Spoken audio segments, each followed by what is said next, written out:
खूबसूरती का रंगारंग आगाज अब होने वाला है। हम क्यों करने, हम नाइंसाफी करें? हम आदमी को जानवर नहीं इंसान बनाना सिखाते हैं। इंसान को बदतमीजी ना करें, बैठ के साथ में भर दो। नहीं, इस तरीके के नहीं, ये डिबेट में नहीं चलेगा।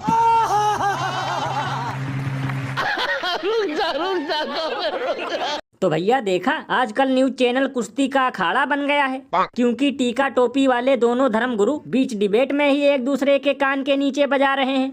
लल्लन भैया यही देखकर तो मुझे कल से जोरों की हंसी आ रही है, क्योंकि क्या गजब का आ गया है अमृतकाल। न्यूज चैनल पर ही किया जा रहा है एक दूसरे का मुंह लाल। लल्लन भैया मेरे हिसाब से अब टीवी डिबेट का नाम बदलकर WWE रख देना चाहिए, क्योंकि अभी तक ऐसे लड़ाई झगड़े केवल गली मोहल्ले में ही देखने को मिलते थे, लेकिन अब ये सब देखने का सौभाग्य न्यूज चैनल पर ही प्राप्त हो गया। ये बिल्कुल सही कहा आपने। वैसे भैया शुक्र है सिर्फ हाथापाई की नौबत आई और किसी ने धाए धाए गोलियां नहीं चलाई। ये बड़ी अच्छी बात कही आप, क्योंकि भैया गजब के संस्कारी लोग हैं। 10 सेकंड पहले ही कह रहे थे हम जानवरों को इंसान बनाते हैं, लेकिन 10 सेकंड बाद खुद ही सांडों की तरह लड़ने लगे। भैया मुझे तो लगता है शायद इसीलिए देश की मीडिया का स्तर लगातार रुपए से भी तेज गिर रहा है।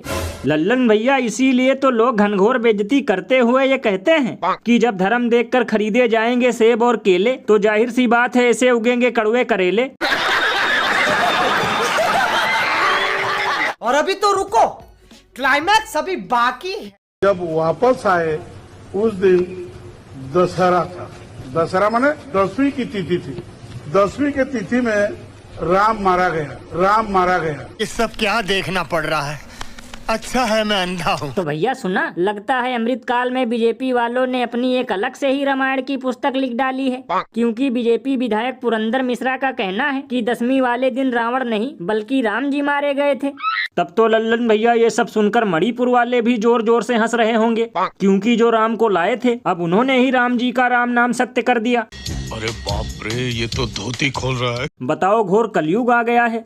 लल्लन भैया मुझे तो लगता है कि धर्म के नाम पर बीजेपी वालों को सिर्फ चंदा वसूलना और वोट बटोरना आता है।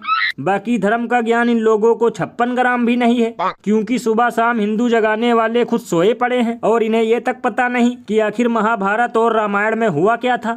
ये बिल्कुल सही कहा आपने। वैसे भैया शुक्र है विधायक जी ये नहीं बोले कि सीता का हरण रावण ने नहीं बल्कि कंस ने किया था। और भैया सबसे कमाल की बात तो ये है कि ये सब सुनने के बाद ना तो किसी अंधभक्त की गोबर भावना आहत हुई और ना ही हिंदू राष्ट्र बनाने वाले साधु संत नजर आए, क्योंकि लल्लन भैया ये गजब का ज्ञान संस्कारी पार्टी के नेताजी का है, इसीलिए इन लोगों की भावना को जरा भी ठेस नहीं पहुंचने वाला, वरना अब तक भावना में बह रहे होते ऐसे जैसे कि गांव का गंदा नाला।